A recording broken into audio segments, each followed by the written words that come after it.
possession you gave her. She is a strange woman. Strange things happen around her. Hearing this, the king decided to investigate himself. He went there and followed Maya around. He realized she was nothing but a gentle, honest, and a lovable soul. And also, he realized there was something secretive about Maya.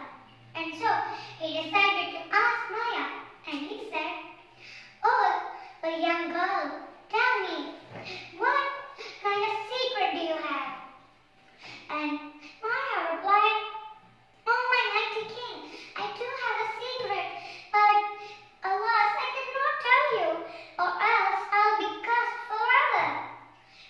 Hearing that, the king had a smarter idea, and he said, "Why don't you tell it to the large boulder over here? It never tells to anyone." So, Maya went there and told the large boulder everything that had happened.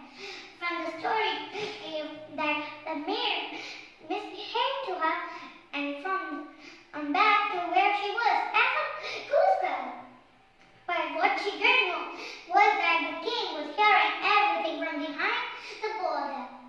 So, the next day, he called her the Princess Maya, and he also called the fake princess the maid.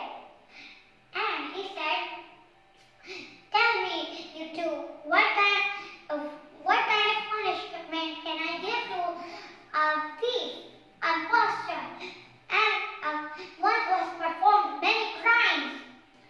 And so the maid said, "Such a person should be flogged and be taken away from the kingdom, banished, and never be able to come back here ever again." So the king said, "That is immediately correct." And so he said, "Now guards, take this impostor away from here. The princess, she has been pretending to be the princess, but she is a maid. She has been fooling us around, pretending to be the princess, and she is trying to steal all my son's possessions.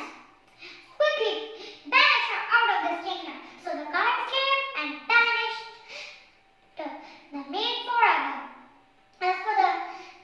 As for the princess, she was very happy that the maid had been exposed, and she came back to her possessions. And that night, the king